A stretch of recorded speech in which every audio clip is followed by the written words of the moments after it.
कल हमने 18 श्लोक देखे थे। महाकवि सुघोष की रचना बुद्ध चरितम चल रही है। हम ये कह सकते हैं कि आज हम तीसरा भाग, क्योंकि एक दिन पहले दिन 7 श्लोक हुए थे, दूसरे दिन हम 18 तक पहुंचे। आज 19वें श्लोक से शुरू कर रहे हैं। कहते हैं, महोरगा धर्म विशेष तर्षात् बुद्धेष्वतीते सुकृताधिकारा यमव्यजन भक्ति विशिष्ट नेत्रा मंदार पुष्पै समवाकिरंश। इससे पहले हम ऊपर देख चुके हैं कि देवताओं की बात की थी 18वें श्लोक में। उससे पहले यक्षाधिपतियों की बात की थी कि वो सोने के कमल लेके खड़े हुए हैं। उससे पहले आकाश से स्वयं 2 धाराएं प्रवाहित होकर उनके ऊपर गिरी हैं, इसकी बात की थी।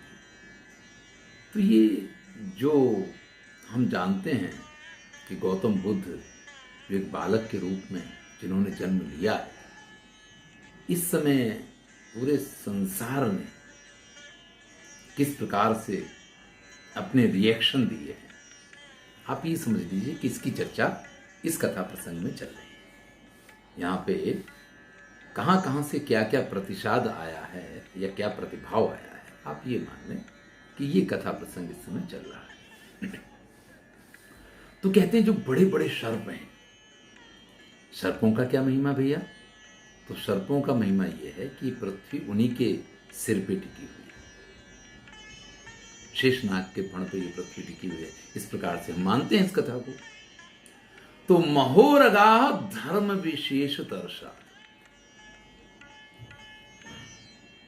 ये कैसे हैं जो बालक जन्मे? बुद्धेषु अतीतेषु कृताधिकार, जो बुद्धिमानों में सर्वश्रेष्ठ है ना, उनके ऊपर एक प्रकार से इनका अधिकार है। यानी ये बुद्धिमानों में भी श्रेष्ठ बुद्धिमान होंगे, इस चीज को वो पहले से जानते हैं। इसलिए धर्म का अनुसरण करने वाले या धर्म में अपना ध्यान रखने वाले यम व्यजन भक्ति विशिष्ट नेत्रा, इनके प्रति अपनी भक्ति दिखाते हुए उन्होंने व्यजन किया। व्यजन का अर्थ होता है, आपने कई बार कोई राजा या कोई बड़ा ऐसा संत पुरुष होता है, क्योंकि राजा और संत में कोई बहुत बड़ा अंतर नहीं होता है। एक योगी होता है और एक भोगी होता है। जैसा हम यहाँ पे भी उस चीज को आगे पढ़ेंगे तो हमें मालूम पड़ेगा। आपको सबको कथा मालूम ही है कि जिसमें इनका जन्म हुआ तो ज्योतिषियों ने ये कहा कि अगर ये राजा बनेंगे तो चक्रवर्ती सम्राट बनेंगे, और अगर ये योगी बनेंगे तो चक्रवर्ती योगी बनेंगे। तो वो बात वही है कि दोनों के लिए जो ग्रहों और नक्षत्रों की गतियां हैं ना, वो लगभग एक जैसी होती हैं। जो बड़े बड़े ऋषि और महात्मा है ना, राजा तो उनके सामने कुछ नहीं होते हैं। इस प्रकार वो राजाओं के भी राजा हो, इस प्रकार का उनका वर्चस्व होता है। क्योंकि स्वदेशे पूज्यते राजा विद्वान सर्वत्र पूज्यते। राजा तो अपने यहाँ पूजा जाएगा। विश्वामित्र तो जहां चले जाएंगे, जिस राज्य में चले जाएंगे, उस राज्य में उनकी पूजा हो। इसलिए उन्होंने राजर्षि से ब्रह्मर्षि बनने का निर्णय किया। तो ऐसे लोगों के ऊपर कई बार नहीं, वो सफेद सफेद बाल जैसे होते हैं और एक उसको उनके ऊपर ऐसे हिलाया जाता है, तो इसको चमर कहते हैं। तो वही यम व्यजन भक्ति विशिष्ट नेत्रा, इस प्रकार से वो उनका व्यजन कर रहे हैं। मंदार पुष्पै समवा किरंचा, और मंदार पुष्पों की उनके ऊपर बरसात की गई है। आगे चलिए। तथागतोत्पाद गुणेन तुष्टाः शुद्धादिवासास्य विशुद्ध सत्वाः, तथागतोत्पाद गुणेन तुष्टाः शुद्धादिवासाश्च विशुद्ध सत्वाः, देवानन्दोर्विगतेऽपि रागे मग्नस्य दुःखे जगतो हिताय। देखिए, वैसे तो ये कहा जाता है कि शुद्धादिवास जो देवता है, देखिए यहाँ स्वर्गवासी या स्वर्ग के अधिकारी देवताओं की बात कभी नहीं कही। जहां पे भी आप इनको पढ़ेंगे अश्वघोष को, वो देवताओं के विशेषण के रूप में शुद्धादिवास शब्द का प्रयोग करते हैं। यानी इनका जो निवास स्थान है वो शुद्ध है, परम शुद्ध है।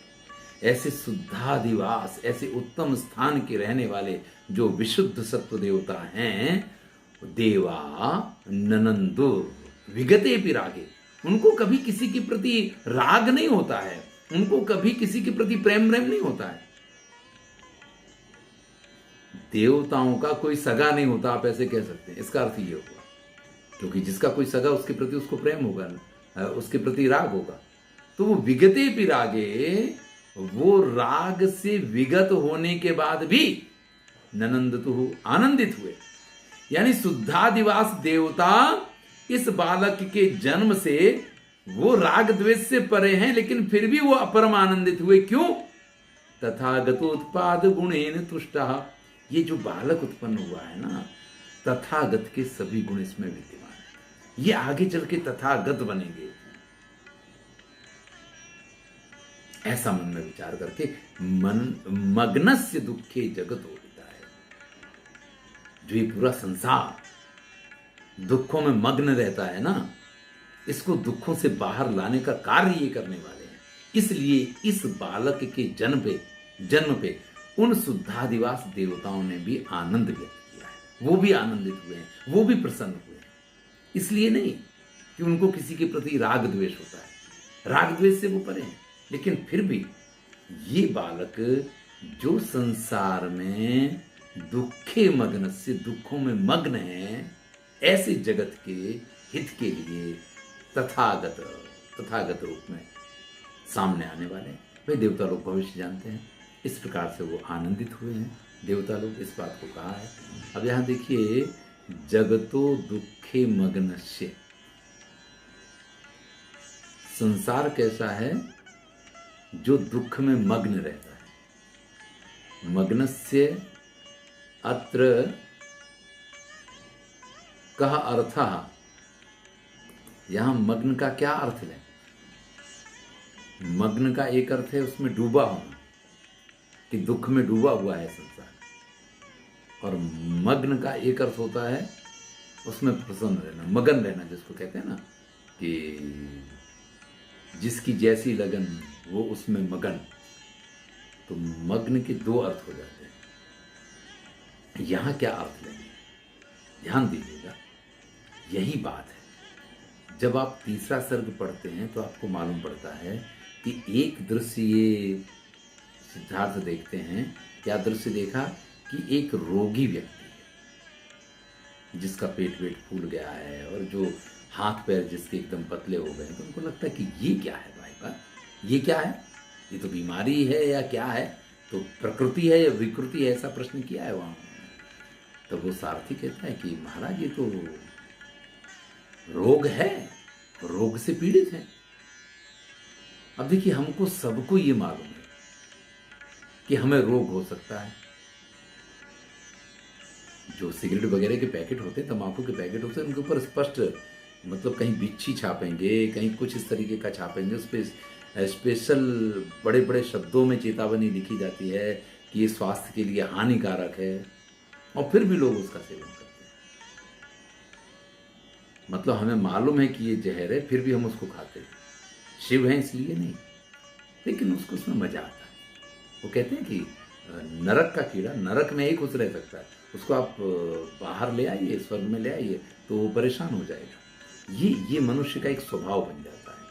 संस्कार अगर आपने उत्तम दिए हैं तो ही वो उत्तम स्थान पे रुक सकता है, नहीं तो वो जो है ना, वो गोबर का कीड़ा जो होता है ना, आपने कभी गांव में किसी जगह पे देखा हो, गाय का या भैंस का गोबर होगा तो उसमें एक दिन पड़ा रहे तो ऐसा बड़ा सा कीड़ा आ जाता है, फिर उसका गोल गोल गोली बनाएगा, और जैसे अपने पीठ पे उठा करके धक्का मार के उसको लुढ़काते लुढ़काते लेके जाएगा, और बड़ा खुश रहता है उसमें। तो यहाँ मग्न से दो अर्थ हो रहे हैं इसके। एक ये है कि संसार दुखों में डूबा हुआ है, और दूसरा है कि दुख है तो ठीक है, हम तो इसी मस्ती में, अपनी मस्ती में। तो इसके कल्याण के लिए ये तथागत रूप में बालक जन्मा है, इसलिए वो देवता अत्यंत प्रसन्न होते हैं। तथागत शब्द का अर्थ क्या होता है? देखिए, ये भगवान गौतम बुद्ध जब उनको ज्ञान की प्राप्ति हुई है तो ये उनका एक तरीके से एक पद प्राप्त हुआ उनको, तथागत का। तथ आगता, तथा उस प्रकार से, किस प्रकार से? जो मार्ग है, जो निर्वाण का मार्ग है, उस मार्ग पे जो भी चलने वाले हैं उनके मार्गदर्शक के रूप में, ये बौद्ध धर्म की एक टर्म है, इसमें भदंत जैसे कहा जाता है, ऐसे इनको तथागत कहा गया है, भगवान तथागत। तो ये मार्गदर्शक हैं कि आपको किस प्रकार से, कौन से मार्ग पे चल के निर्वाण तक जाना है, उस मार्ग के जो दर्शक है उनको तथागत कहा गया है। आप इस तरीके से इसके अर्थ को समझें तो ये तथागत होने वाले हैं, लोगों के मार्गदर्शक बनने वाले हैं, लोगों का कल्याण करने वाले हैं, इसलिए देवता लोग आनंदित हुए। यस्य प्रसूतौ गिरिराज कीला वाता हता नौरिव भूष्यचाल सचंदना चोत्पल पद्म गर्भा पपात वृष्टिर गगनाद अनभ्रात। भाई, आकाश में कोई बादल तो नहीं थे, फिर भी आकाश में से वृष्टि होती है। स्थिति किस प्रकार की है? यस्य प्रसूतो, जिनका जन्म होने के कारण, गिरि राज, जो पर्वतों के राजा हैं, कीला, उनके द्वारा जो धारण की जाती है, ऐसी ये पृथ्वी, वाताहता नौरिव भूश्चाल, वायु के द्वारा प्रतिहत की हुई, जैसे नाव हिलती है इस प्रकार से पृथ्वी दोलायमान हो गई थी, हिलने लग गई थी। यानी इन तथागत गौतम बुद्ध का जन्म हुआ है तो पृथ्वी भी हिल गई, और आकाश में गगनात अनभ्रात, जहां बादल नहीं है वहां से सचंदना, चंदन की सुगंधी से युक्त, उत्पल पद्म गर्भा, जिस बरसात में कमल के पुष्प, यानी ओलों की बरसात सुनी होगी आपने, आपने आंधी धूल की बरसात सुनी होगी, लेकिन यहाँ कमलों की बरसात हुई है। कमल और चंदन की सुगंधी वाला वो पवन जो है, उसकी वृष्टि हुई है गगनाथ, आकाश में से।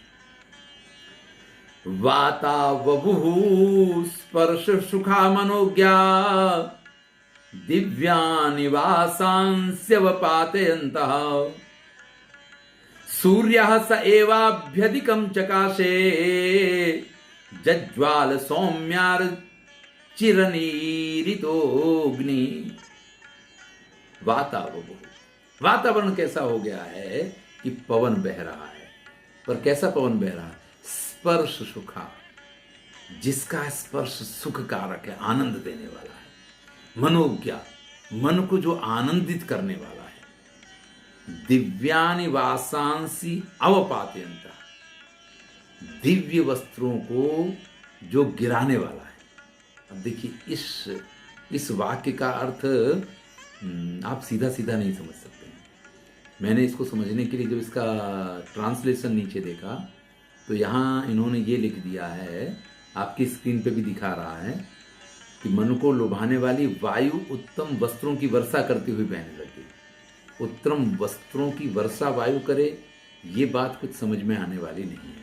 मतलब इस तरीके का ट्रांसलेशन जो है ना, वो कई बार विद्यार्थियों के लिए बड़ा ही दुखदायी होता है, क्योंकि उनको तो इसमें समझ में नहीं आना है, और वो यही ट्रांसलेशन अगर लिख देते हैं और हम जैसे किसी के पास पहुंचता है तो उसको ये लगता है, लेकिन इसमें विद्यार्थी की गलती नहीं होती, इसमें इस प्रकार के ट्रांसलेशन की बड़ी गलती होती है, भाषांतर की बड़ी गलती होती है। इस प्रकार की कई बार ऐसी चीज़ें की जाती हैं जो विद्यार्थियों की समझ से परे होती हैं।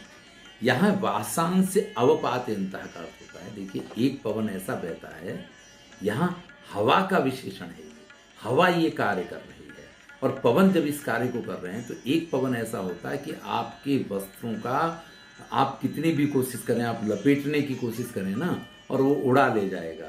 अरे बहनों ने साड़ी वगैरह पहनी हो तो उनको बड़ी समस्या हो जाए, कई बार साड़ी उड़ जाए, कई बार उनका पल्लू नहीं संभल पाए, तो बहुत तरीके की, हमने अगर सिर पे कुछ अंगोछा बांधा हो तो चला जाए, हैं, उसके पीछे पीछे भगो, और उसके पीछे भगो तब तक पता चला कि और कुछ समस्या हो गई। जब तीव्र पवन बहता तो ये बहुत सारी समस्याएं होती हैं। लेकिन यहां जो पवन बह रहा है वो आपके वस्त्रों को अवपातयन्तः यानी सुव्यवस्थित रख रहा है, ये इसका अर्थ होता है। क्योंकि देखिए सारे विशेषण दिए गए हैं, हम जब पढ़ें किसी चीज को तो हमें वो चीजें समझ में आनी चाहिए। पुस्तक में अगर भाषांतर में कुछ लिखा है तो उसके ऊपर नहीं जाना चाहिए। आप ध्यान दीजिएगा, वाता बभुहु, वायु बह रही है। किस प्रकार की वायु है? स्पर्श सुखा, जो स्पर्श का सुख देने वाली है। मनोज्ञा, जो मन को आनंदित करने वाली है। दिव्यानि वासांसी अवपातयन्तः, जो आपके दिव्य वस्त्र हैं या जो भी दिव्य वस्त्र हैं, अवपातयन्तः, उनको उड़ा नहीं ले जाती है। नहीं तो पवन बह रहा है, उनने कहा कि साहब वस्त्र उड़ गए, नहीं, ये स्थिति नहीं है। तो यहां कई बार क्या होता है, आकाश से वस्त्रों की वर्षा हो रही है ऐसा तो कोई अर्थ नहीं मिलता है, क्योंकि इस प्रकार की बात हम नहीं समझ सकते हैं। देखिए फूलों की वर्षा संभव है। आप कहते कि कमल की बरसात हो रही है, आप ये सोच सकते हैं कि सरोवर में से एक कमल उखड़ता है पवन के साथ में और वो आकर के गिरता है, आप इस चीज को समझ सकते हैं। लेकिन आप कहें कि किसी के वस्त्र उड़ के आ गए हैं या देवताओं के वस्त्र स्वर्ग से उड़ के आकर के बरसाए जा रहे हैं, इस प्रकार की बातें नहीं की जा सकती। सूर्य स एवाभ्यधिकम चकासे जज्ज्वाल सौम्यार्चिरनीरितोग्नि, और फिर सूर्य इस प्रकार से अधिक, देखिए कल उज्जवल शब्द था तब मैंने थोड़ा सा उसके ऊपर एक बात कही थी, यहां लिखा है जज्ज्वाल। तो जो सूर्य है वो अधिक चकासे, आकाश में जज्ज्वाल यानी शोभायमान होने लग गया है। जब वातावरण एकदम स्वच्छ होगा तो सूर्य जो है आकाश में ज्यादा आपको जाज्वल्यमान दिखाई देगा। तो इसका अर्थ है कि वातावरण जो है बड़ा ही सुंदर हो गया था उस समय। सौम्यार्चि अनिरितोग्नि, जैसे अग्नि को आपको प्रज्वलित करना है तो उसमें फूंक मारनी पड़ती है। लोहार जो है वो एक धोखनी रखता है, ऐसे चलाता रहता है, तब आग वो है एकदम से प्रकट होती है। घर में भी जो चूल्हे पे खाना बनाया जाता था तो वो एक फूकनी होती थी, उससे फूंक मारी जाती थी अग्नि को प्रज्वलित करने के लिए। बार बार ये काम करना पड़ता था। आंखों में धुआं लगे तो भी उसके पास जाकर के, अब बिल्कुल चूल्हे के पास जाकर के फूंक नहीं मार सकते, इसलिए वो एक पाइप जैसा रखा जाता था, उसका प्रयोग किया जाता था। लेकिन जैसे किसी भी प्रकार की वायु का प्रयोग किए बगैर यानी स्वयं अग्नि अपने आप से प्रकट हुआ हो, इस प्रकार से सूर्य जो है एकदम जाज्वल्यमान रूप से आकाश में अधिक सुशोभित हो रहे थे। इसका अर्थ यह है कि ना तो आकाश में बादल थे, ना ही आकाश में और किसी प्रकार की समस्या वाली कोई स्थिति थी। आकाश में जो भी था वो सब कुछ वातावरण बड़ा ही सुव्यवस्थित था, इसीलिए सूर्य अधिक प्रकाशित था। एक कथा तो आपने सबने सुनी होगी, ये कहते हैं ना कि भाई अधिक धूप कब होती है, तो कोई कहेगा कि ज्येष्ठ मास में, वैशाख मास में, तो नहीं, अधिक धूप होती है आसो मास में, आश्विन मास में। क्यों होती है? क्योंकि बारिश के बाद जो है जो भी आकाश मंडल में धूल के कण या कुछ चीजें होती हैं वो सब शांत हो गई होती हैं, सूर्य की किरणें सीधी आप तक पहुंचती हैं। तो ये जो सूर्य का ताप होता है ना, वो सीधा आपकी स्किन को जला दे, इस प्रकार का होता है। ऐसा ताप, ऐसी गर्मी जो है वो ज्येष्ठ में नहीं पाई जाती है। तो यहाँ सूर्य जो है, क्योंकि आकाश और पूरा मंडल जो है एकदम जिसको कहें कि किसी भी प्रकार के कणों से अव्याप्त है, और इसका कारण ये है कि सूर्य एकदम से प्रकाशित है, आकाश एकदम स्वच्छ है, ये हम कह सकते हैं। चलिए, प्रागुत्तरे चा वसथ प्रदेशे कूपः स्वयं प्रादुर्भूत्सिताम्बुः अंतः पुराण्यागत विस्मयानि यस्मिन् क्रिया तीर्थ इव प्रचक्रुः। देखिए एक बड़ा ही सुंदर श्लोक ये आया है। क्या कहते हैं कि प्राग उत्तरे, पूर्व और उत्तर दिशा जो थी, चा वसथ प्रदेश, जहां वो रहते थे उसकी पूर्वोत्तर दिशा में कूपा, जो कुएं हैं, स्वयं प्रादुर्भूत सितांबु, उनमें से सुंदर शीतल जल जो है स्वयं बाहर आने लग गया, स्वयं प्रादुर्भूत।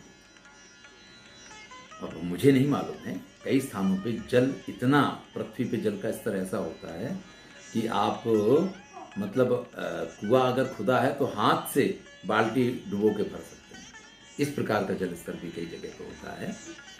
तो यहाँ तो ये कह रहे हैं कि कुआं में से जल अपने आप निकलने लग गया। मैंने इसके भी अर्थ को देखा तो मुझे बड़ी पीड़ा हुई। यहाँ पे भी लिखा है उज्ज्वल जलयुक्त कुएं का क्या हुआ है, देखिए क्या लिखते हैं, निर्माण अपने आप हो गया। भैया ऐसा अर्थ नहीं है इसका कि कुएं का निर्माण अपने आप हो गया, संभव ही नहीं है, ऐसा नहीं लिखा है। क्या लिखा है, कूपा स्वयं प्रादुर्भूत सितांबु, कुएं में अपने आप, या कुएं ने अपने आप जल को उत्पन्न किया। कुआं का निर्माण हो गया अपने आप, इस प्रकार की बात नहीं। तो कई बार ऐसा होता है, ये ट्रांसलेशन की बहुत समस्या रहती है। जब तक आप अच्छी तरीके से किसी पुस्तक को नहीं पढ़ेंगे तब तक आप इन चीज़ों को नहीं समझ पाएंगे। आप उसी चीज़ को अगर पढ़ा देते हैं तो ये अध्यापकों के लिए बहुत ज़रूरी है कि वो रचना के मूल को समझें, और थोड़ा सा तो लॉजिक होना चाहिए ना भैया। ये संभव है कि जल स्तर एकदम से ऊपर आ जाए और पानी बाहर आने लग जाए किसी कुएं से, लेकिन एक बालक का जन्म हुआ इसलिए कुएं अपने आप खुद गए और कुएं बन गए और वहां पे जल बहने लग गया। ये जन्म के साथ की बात है, जन्म के बाद की बात नहीं है, ये संभव नहीं है। तो कई बार क्या है कि कुछ कथाएं इस प्रकार से कही गई हैं और उनके ट्रांसलेशन करने वालों ने भी ऐसे ट्रांसलेशन किए हैं। इसका परिणाम ये होता है कि हमारे जो ग्रंथ हैं वो लोगों के लिए उपहास के बात। अच्छा साहब, बालक का जन्म हुआ तो कुएं अपने आप खुद के अपने आप कुएं बन गए थे, ऐसा लिखा वहां पे। अब उसको तो संस्कृत पढ़नी आती है, उसने ट्रांसलेशन पढ़ा है और उसने ट्रांसलेशन के आधार पे ये इसका अर्थघटन किया। तो ये बड़ी ही विडंबना वाली बात है। चलिए आगे चलते हैं, फिर से समझ लें। मेरे हिसाब से इस श्लोक का अर्थ जो है, आपको भी अगर थोड़ा सा भी व्याकरण का प्रयोग करेंगे तुरंत ये बात समझ में आ जाएगी। प्राग उत्तरे, प्राग यानी पूर्व और उत्तर दिशा यानी इनके मध्य की जो दिशा होती है, आप इस दिशा को कह सकते हैं, ये जल के लिए मूल स्थान माना जाता है। जहां वो रहते थे उसके प्राग उत्तर दिशा में कूपहा, देखिए प्रथमा विभक्ति है, कूपहा स्वयं अपने आप प्रादुर्भूत उत्पन्न करता है सितांबु ठंडे जल को, ये इसका अर्थ है।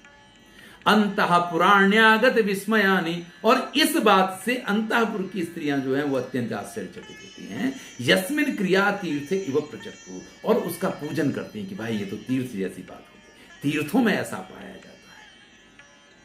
मैंने अभी एक वीडियो महाभारत के ऊपर तैयार किया है, आएगा, वहां पयुष्णी तीर्थ का उल्लेख आया है।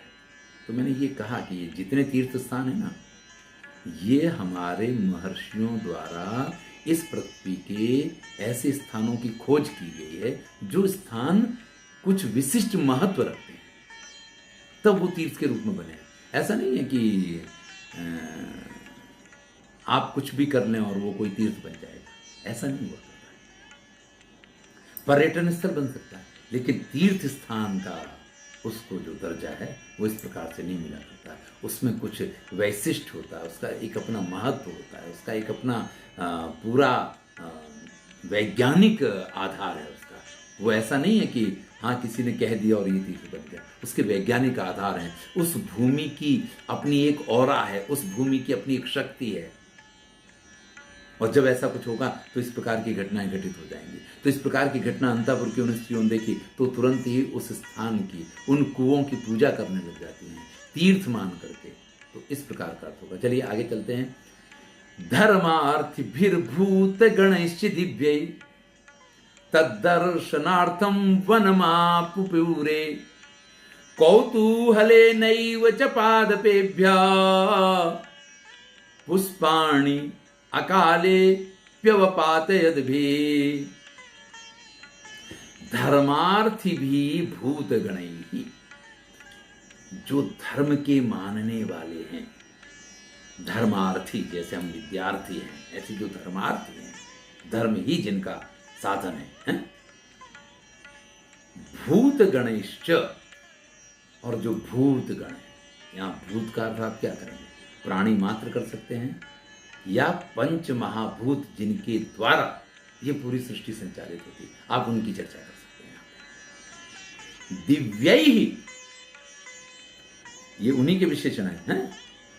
दर्शनार्थम वन माप पूरे, इस बालक के दर्शन के लिए पूरा वन उनसे भर गया है। देखिए, उस वन में इस बालक के दर्शन के लिए जैसे प्रकृति जो है ना एकदम अपने आप प्रकट हो गई हो। छित जल पावक गगन समीरा, पंच रचित यह अधम शरीरा। तो इसमें जो पांचों तत्व हैं, जो पंच महाभूत हैं, या उन पांच महाभूत से जो ये पूरी सृष्टि उत्पन्न हुई है, सभी जैसे उनके दर्शन करने के लिए व्याकुल। कौतूहले नैव च पादपेभ्या, और वृक्षों को भी अत्यंत उत्सुकता है। ये सिर्फ भूत यानी चर प्राणियों की बात नहीं है कि जो प्राणवान है वही वहां उनके दर्शन के लिए आए हैं। कौतूहले नैव च पादपेभ्या, वृक्षों को भी उत्सुकता है, और उस उत्सुकता के कारण वृक्षों ने क्या किया है?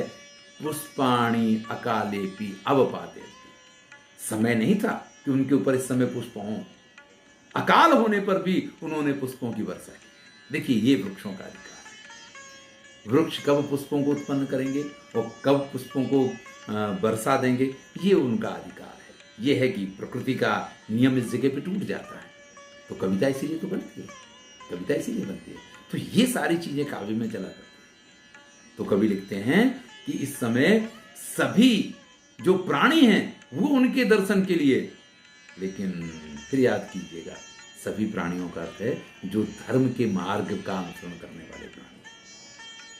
इसलिए पहला विशेषण दिया है धर्मार्थी भी, वही विभक्ति भूत गणैहि दिव्यैहि तद दर्शनार्थम वनमा, उनके दर्शन के लिए पूरे वन को इन लोगों ने भर दिया है, पूरा वन इन लोगों से फुल हो गया।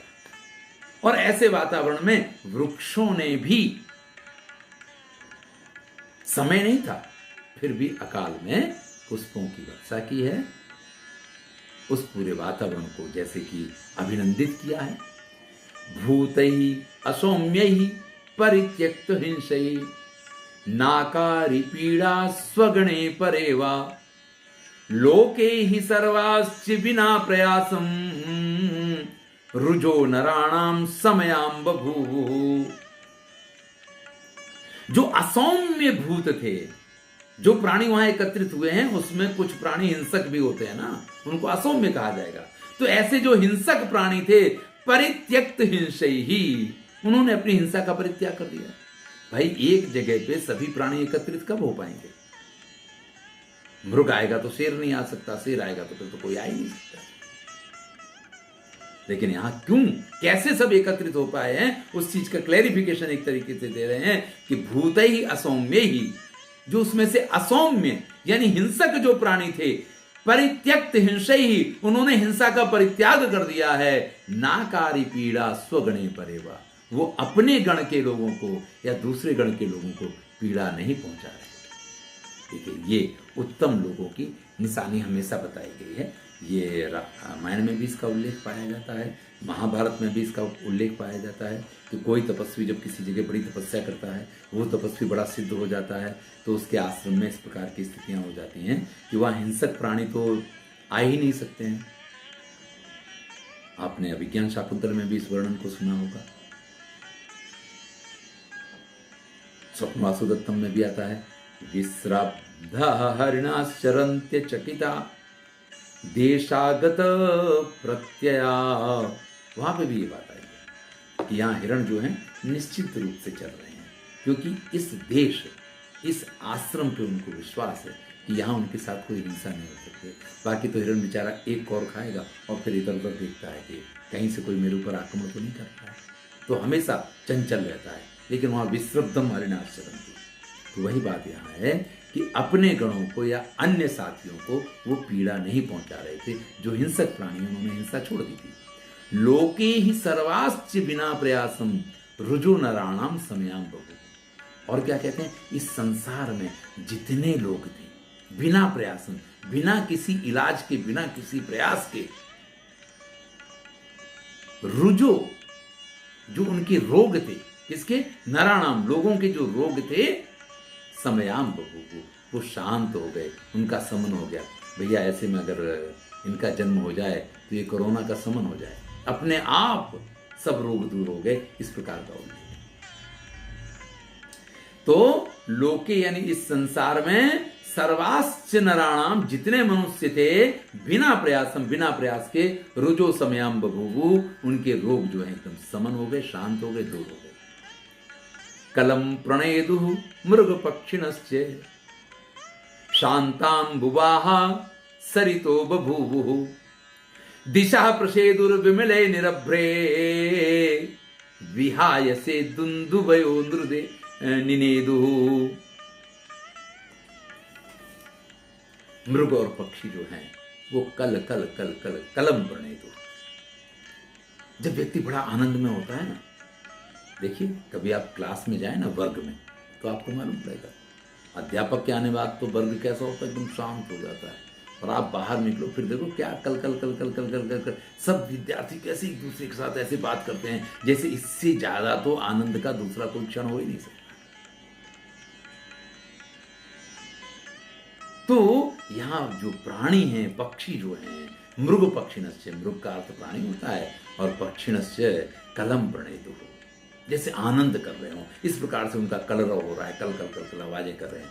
शांतांबुवाहा सरितो बभूव, और नदियां जो हैं उनका जल जो है एकदम शांति से बह रहा है, वो भी कल कल नाद कर रहा है।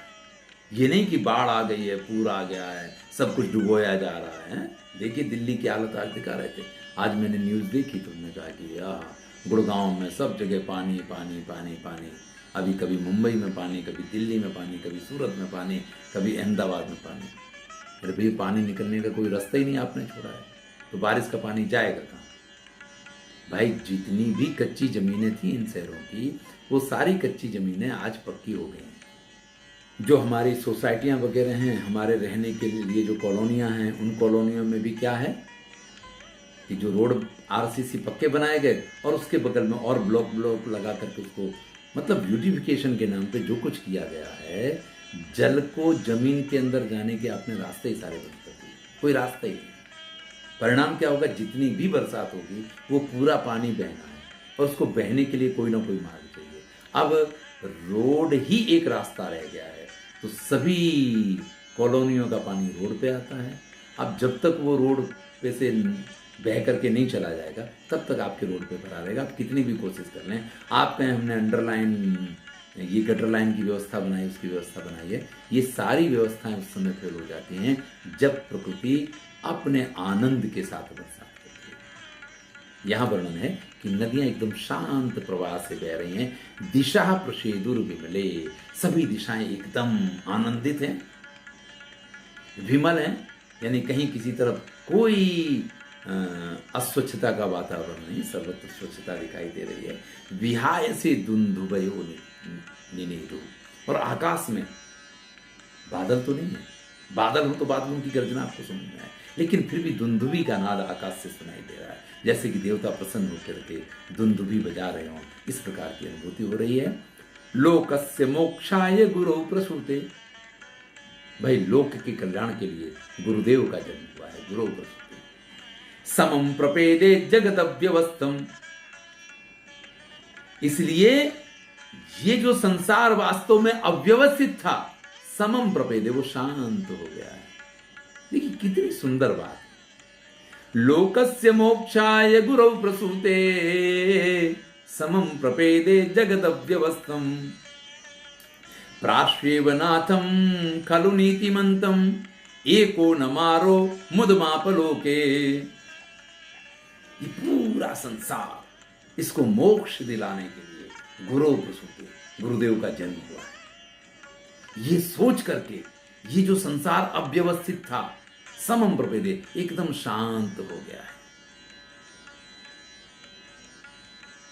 क्योंकि प्राश्वेव नाथम खलु नीतिमंतम, अगर नाथ यानी स्वामी यानी कि राजा नीतिवान हो तो उसको जब प्राप्य होना चाहिए, प्राप्य हुई है, प्राप्यव नाथम खलु नीतिमंतम, ऐसे नीतिवान स्वामी को प्राप्त करके एको न मारो मुदमापलोके। समस्या तो एक ही व्यक्ति को हुई है, मारो, मारो कहते कामदेव को। कामदेव को आनंद नहीं हुआ, बाकी सबको आनंद हुआ है। क्योंकि जब कोई व्यक्ति सन्यासी बनेगा, जब कोई व्यक्ति महात्मा बनेगा तो वो काम का परित्याग करेगा, और इसमें काम का सबसे बड़ा अनादर है। देखिए आपने बड़ी बड़ी कथाएं सुनी हैं, बड़े बड़े ऋषि हुए, पराशर से व्यास उत्पन्न हो गए। आप एक नहीं, महाभारत उठा लीजिए, पुराण उठा लीजिए, जितने बड़े बड़े ऋषि हैं, इन सभी ऋषि को इस कामदेव ने अपने बस में किया। देखिए कुमार संभव में स्पष्ट है कि वो कहता है कि कहो तो हम तो शिव की भी तपस्या भंग करने की शक्ति रखते हैं, ये उसको अभिमान भी है, और शिव की तपस्या उसने भंग भी कर दी थी। ये बात अलग है कि शिव के पास तीसरा नेत्र था और उन्होंने उसको भस्म कर दिया, फिर भी भस्म होते होते भी पार्वती के चक्कर में तो शिव को डाल के गया। तो ये कामदेव जो है ये अत्यंत शक्तिशाली है, लेकिन यहां पे उसको बड़ी पीड़ा हो रही है। लोके इस संसार में न मारो मुदम आप, मारो यानी कामदेव जो है उसको आनंद नहीं हुआ, क्योंकि लोक का कल्याण करेंगे तो लोग इस रास्ते पे चलेंगे, और जब लोग इस रास्ते पे चलेंगे तो ये संसार का तो परित्याग करना पड़ेगा, और संसार का परित्याग करेंगे तो संसार के परित्याग का पहला अर्थ है कि कामदेव का परित्याग होगा। तो ऐसे व्यक्ति के आने से कामदेव को बड़ी पीड़ा हुई है, ये यहां पे कहा गया। दिव्याद्भुतम जन्म निरीक्षितस्य, दिव्याद्भुतम जन्म निरीक्षितस्य, धीरोपि राजा बहुक्षोभमेता, स्नेहादसौ भीत प्रमोद जन्ये, द्वे बारिधारे मुमुचे नरेंद्र। भैया जन्म तो हुआ बालक का, लेकिन दिव्य अद्भुतम जन्म निरीक्ष, बालक का दिव्य और अद्भुत प्रकार का ये जन्म देखने को मिला। ऐसे तो लोगों के यहां बालक नहीं होते हैं। क्या देखा था कि योनि मार्ग से जन्म नहीं लिया है, पीठ से जन्म लिया, एक बात हो गई। जन्म लेने के साथ वो चलता है, वो बोलता है। देखिए हमारे शास्त्रों में कुछ बातें लिखी हैं, जन्मतः पंचमासेषु दंतोत्पत्तिर्न शोभना, जो ज्योतिष शास्त्र उसमें ये सारे श्लोक हैं। शुभा षष्ठादि के गेया न सदंत जनि शुभा। भाई जन्म के 5 महीने तक बालक को दांत आए तो उसको योग्य नहीं माना जाता। शुभा षष्ठादि के गया, छठे महीने के बाद आए तो वो अच्छा माना गया है, या छठे महीने में आए तो अच्छा माना गया है। ना सदंत जनि शुभा, कोई दांत के साथ पैदा हो तो वो तो बहुत ही हानिकारक है। जो बालकों के जन्म होते हैं, कई बालक इस प्रकार के होते हैं। देखिए महाभारत में कथा थी कि शिशुपाल पैदा हुआ तो उसको 4 भुजाएं थी, तो वो जो 4 भुजाएं थी तो उसकी माता तो समस्या में पड़ गई, ये क्या हुआ। नॉर्मल बालक जन्म ले तो माता पिता आनंद मनाते हैं, लेकिन यहां तो क्या हुआ है, दिव्याद्भुतम, जो दिव्य है और अद्भुत है, तस्य जन्मम निरीक्ष्य, उस बालक के जन्म को देख करके राजा जो शुद्धोदन है, धीरोपी अत्यंत धैर्यवान है, बहुत क्षोभमेता, फिर भी उनको अंदर से बड़ा क्षोभ हुआ है। अब देखिए बालक के जन्म का आनंद होना चाहिए, लेकिन जिस प्रकार का ये बालक हुआ इसने उनको क्षुभित किया है। स्नेहाद असौ, लेकिन उसके प्रति अपार स्नेह है, एक तरफ क्षोभ और एक तरफ स्नेह, एक तरफ दुख और एक तरफ आनंद। भीत प्रमोद जन्ये, जो क्षोभ है उसके कारण भय जन्म लेता है, जो स्नेह है उसके कारण आनंद जन्म लेता है। इस प्रकार से द्वे बारी धारे, 2 प्रकार की जल की धाराएं मुमुचे नरेंद्र, उन राजा की आंखों में से निकली। राजा की एक आंख में से जैसे आनंद के अश्रु बह रहे हों और एक आंख में से जैसे ये क्या है, ये किस प्रकार का बालक है, इस प्रकार के पीड़ा के अश्रु बह रहे हों, इस प्रकार के उनकी आंखों में से अश्रु तो बह रहे हैं, लेकिन वो आंसू दो प्रकार के। भैया आंसू ठंडे होते हैं और आंसू गर्म होते हैं, ये आपको मालूम है? तो आप सभी लोगों का ये अपना भी अनुभव है।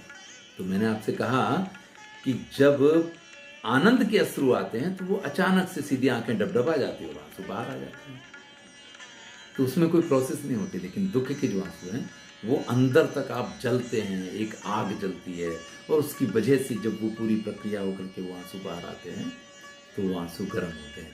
यहाँ पे उन राजा की आंखों से दो प्रकार के आंसुओं की धाराएं बही हैं, इस बात को कहा है। चलिए, अमानुषीम तस्य निशम्य शक्तिम माता प्रकृत्या करुणार्द्र चित्ता प्रीता च भीता च बभूव देवी शीतोष्ण मिश्रेव जलस्य धारा। देखिए, ऊपर के श्लोक में तो यही कहा था कि दो प्रकार के आंसू बहे हैं, लेकिन यहां तो कहते हैं कि शीत उष्ण मिश्रेव जलस्य धारा, ठंडी और गर्म मिश्र जल की धाराएं जैसे बह रही हों, इस प्रकार से प्रीता च भीता च बभूव, वो उनके मन में प्रेम भी हुआ है और उनको भय भी लगा है। अब ये बात रानी की हो रही, क्या कहते हैं? अमानुषीम तस्य निशम्य शक्तिम, उस बालक की सारी शक्तियां कैसी हैं? ये तो मनुष्य जैसी बात ही नहीं है। अरे भाई, मनुष्य का बालक तो जन्म लेता है तो रोता है, ये तो जन्म लेने के बाद चलने लगा है। मनुष्य का बालक तो अपनी जगह पे, मतलब चलने में उसको 10-11 महीने लग जाते हैं। बहुत से हम जैसे जो मोटे लोग होते हैं ना, मतलब मैं बचपन में बहुत मोटा था, तो हमारे यहाँ तो ये कहते कि मतलब 1.25 साल का हो गया तो भी मैं चल ही नहीं पाता था। खड़े हो तो गिर जाओगे, एकदम गोल मटोल रखे। तो जो ऐसे बालक होते वो तो साल भर बाद भी नहीं चल पाते हैं, और जो पतले पतले होते हैं, जो बड़े, तो ऐसे बालक कई बार 8वें 9वें महीने में दौड़ने लग जाते हैं। तो जो 8वें 9वें महीने में होने वाली प्रक्रिया है, वो पहले दिन बालक जन्म लेने के साथ ही बोलता है। लिखा था ना ऊपर कि उसने उद्घोषणा की कि मैंने तो संसार के कल्याण के लिए, और ये मेरा अंतिम जन्म है, इस प्रकार से वो बोला है। तो अमानुषीम तस्य निशम्य शक्ति, ये किसी मनुष्य की शक्ति नहीं हो सकती है। इस बात को जब माता ने सुना है, तो माता कैसी? प्रकृत्या करुण आर्द्र चित्ता, माता प्रकृति से करुण और आर्द्र, यानी आर्द्र कहते हैं गीले को, हैं? तो जो करुणा वाली है और आर्द्र चित्त है, दया से परिपूर्ण है, ऐसी वो माता जो है, प्रीता च भीता च, वो प्रसन्न भी हुई है कि बालक का जन्म हुआ, और भीता, अरे ये तो मनुष्य नहीं, तो पता नहीं किस प्रकार का बालक है। तो इस घटना के कारण वो भयभीत भी हुई है, और उन माता की, उन देवी, उन माया देवी की आंखों से भी शीतोष्ण मिश्रेव, जैसे ठंडे और गर्म दोनों प्रकार के मिश्र जल की धाराएं बही हों, इस प्रकार से उन्होंने भी जल धारा बहाई है। निरीक्षमाणा भय हेतुमेव ध्यातुम न शेकुः वनिता प्रबुद्धा पूतास्यता मंगल कर्म चक्रुः शिवम ये आचु शिशवे सुरौघान। निरीक्षमाणा भय हेतुमेव, भाई जो कुछ घटनाएं वहां घटित हुई हैं वो सारी भयजनक घटनाएं, यानी ये बालक ने जन्म लिया, जिस प्रकार से उसका जन्म हुआ कि योनि मार्ग से नहीं, पीठ में से जन्म लेता है, जन्म लेने के साथ चलता है, जन्म लेने के साथ बोलता है, ये जितनी घटनाएं हैं ये भय उत्पन्न करने के लिए पर्याप्त घटनाएं हैं। लेकिन फिर भी जो प्रवृद्धा वनिता, जो श्रेष्ठ वृद्ध स्त्रियां थी वहां की, जिनको इन सब चीजों का अनुभव है, ऐसी जो स्त्रियां थी, ध्यातुम न शेकुः, उन्होंने इस चीज पे जैसे ध्यान ही नहीं दिया, इस चीज पे ध्यान नहीं दिया, क्योंकि इस बालक के कर्म भयभीत करने वाले भले हों, लेकिन इसकी आकृति भयभीत करने वाली नहीं। भूताश्चता, वो प्रसन्न होती हैं और मंगल कर्म चक्रु, जितनी भी मंगल क्रियाएं हैं वो क्रियाएं करती हैं। शिवम ययाचु शिशवे सुरोघान, और सभी देवताओं से और शिव से उन्होंने प्रार्थना की है, कल्याण की प्रार्थना। देखिए समझिएगा दोनों चीजें। शुद्धोधन और माया संभवतः नवयुवान है, बालक का जन्म हुआ है, उनको इस प्रकार के अनुभव नहीं है। लेकिन जो वयोवृद्ध स्त्रियां हैं उनको इस चीज से भय का हेतु होने के बाद भी वो इन चीजों पे ध्यान नहीं देते, क्योंकि बालक जो है वो सकल सूरत से भयभीत करने वाला है। वो तो कैसा आप देख चुके हैं कि जाज्वल्यमान देदीप्यमान, जैसे सूर्य पृथ्वी पर उतर आया हो तो सारा वैशिष्ट उसका है। तो ऐसे बालक को देख करके वो प्रसन्न भी होती हैं, मंगल कर्म करती हैं और उस बालक के और समस्त सृष्टि के कल्याण की कामना करती हैं, प्रार्थना करती हैं। ये इसका अर्थ हुआ। विप्राश्च ख्याताः श्रुतशीलवाग्भिः श्रुत्वा निमित्तानि विचार्य सम्यक् मुखै प्रफुल्लै चकितैश्च दीप्तैः भीतं प्रसन्नं नृपमेत्य प्रोचुः।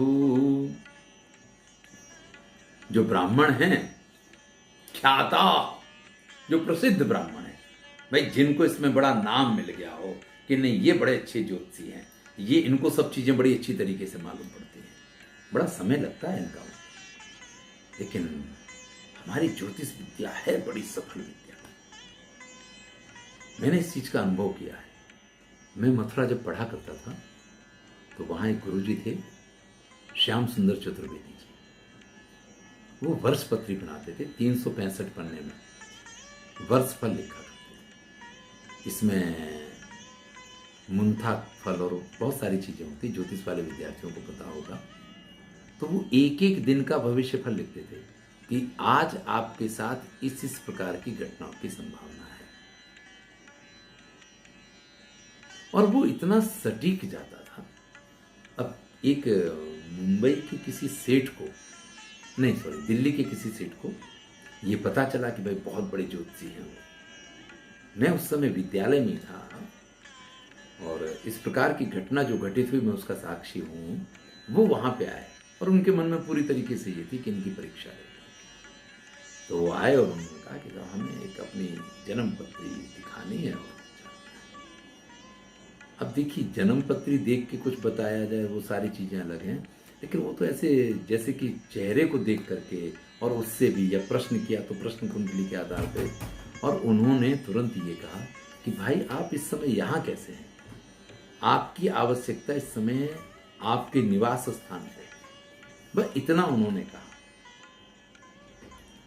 मतलब हम तो एक जैसे ऋषि वाक्य हो ना, इस प्रकार की ये घटना थी हमारे लिए तो, कि कोई ऋषि ने कोई बात कही हो और अर्थम वाचानुधावती, अर्थ जो है उनकी वाणी का अनुसरण करते हैं, इस प्रकार की बात है।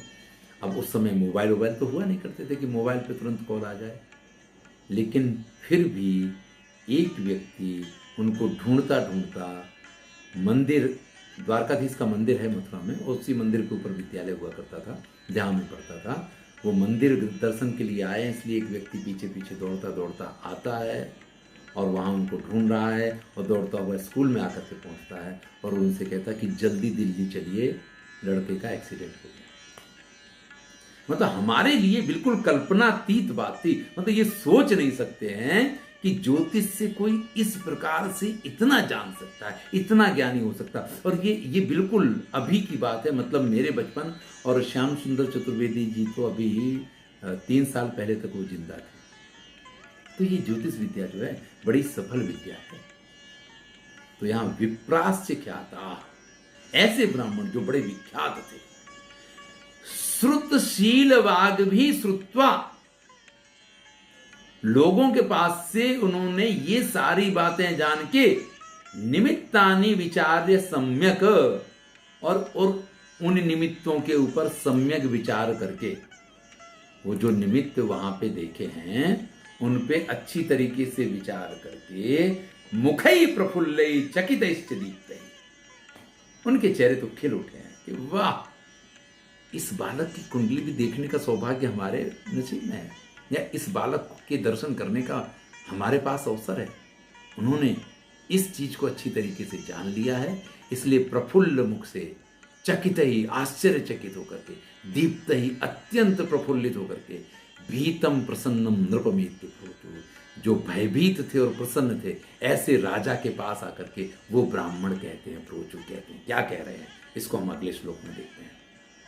ध्यान दीजिएगा, जो ख्याति प्राप्त ब्राह्मण थे उन्होंने इन सारे लक्षणों को देखा है, ये जो कुछ घटनाएं घटित हुई उनके सबके बारे में उन्होंने सुना है। उनके चेहरे पे क्या आनंद आ गया, क्या ये हमारा सौभाग्य है कि हम ऐसे बालक की जन्म पत्री देख रहे हैं, या ये हमारा सौभाग्य है कि हम ऐसे बालक के दर्शन करेंगे, क्योंकि उनको सारी चीजें मालूम पड़ती हैं। तो वो तो अत्यंत आनंदित हैं, पुलकित हैं, चकित हैं, दीप्त हैं, सारे विशेषण रख दिए यहाँ पे। और जो भयभीत है और प्रसन्न है, ऐसे नृपम राजा के पास आकर के एक यानी पहुंच करके प्रोचु कहते हैं, क्या कहते हैं, समेप्सवो ये भुविशन्ति सत्वाः, समेप्सवो ये भुविशन्ति सत्वाः, पुत्रं विनेच्छन्ति गुणं न किंचित्, त्वत्पुत्र एषोऽस्ति कुलप्रदीपा, नृत्योत्सवं त्वद्य विधेहि राजन।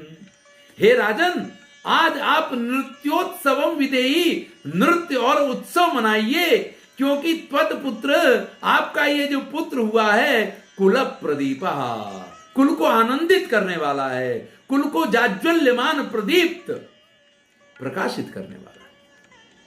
क्यों? समेप्सवो ये भुविशन्ति सत्वाः, इस संसार में जितने भी शांति प्रदान करने वाले तत्व हैं,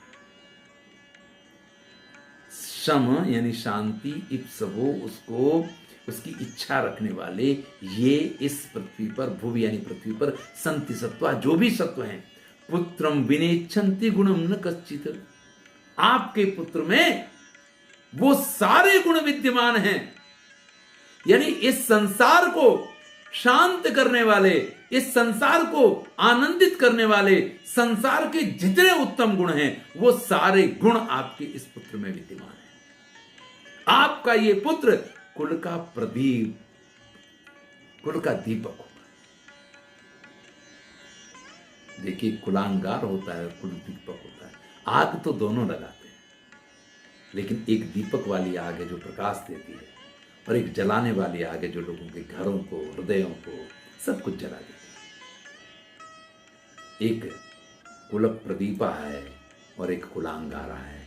ये कुल प्रदीप होगा।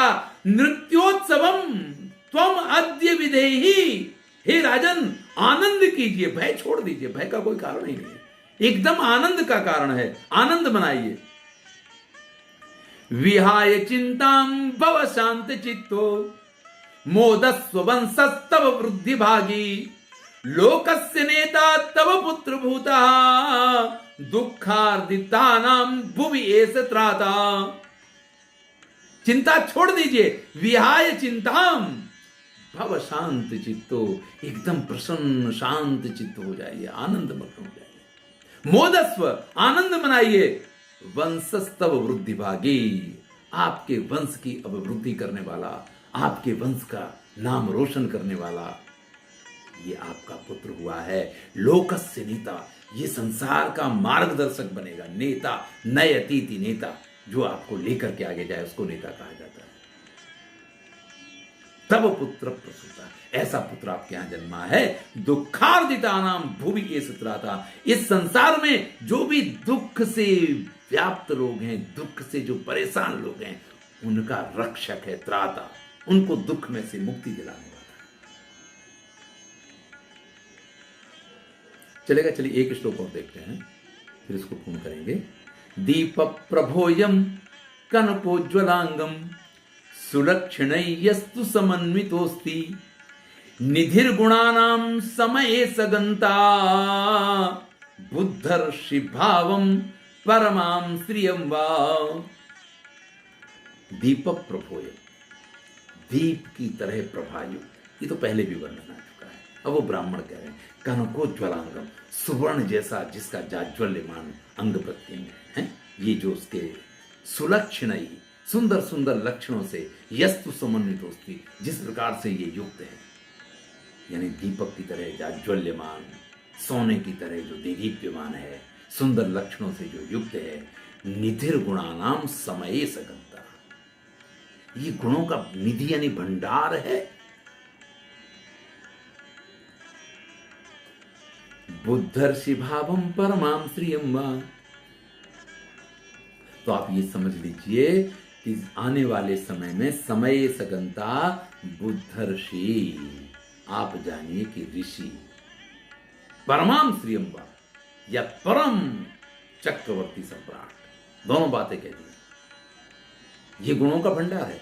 इसके जितने लक्षण ऊपर बताए गए, ये सारे लक्षण इस चीज को व्यक्त करते हैं कि या तो बहुत बड़ा ये ऋषि होगा या बहुत बड़ा ये राजा होगा। चलिए भैया, अब वो ऋषि बनते हैं या राजा बनते हैं, ये अब चूंकि हमें पूरी कथा मालूम है इसलिए हमें मालूम है, लेकिन जब ये बात सुनी तो राजा क्या करता है, आगे इस पूरी कथा को अगले वीडियो में सुनेंगे।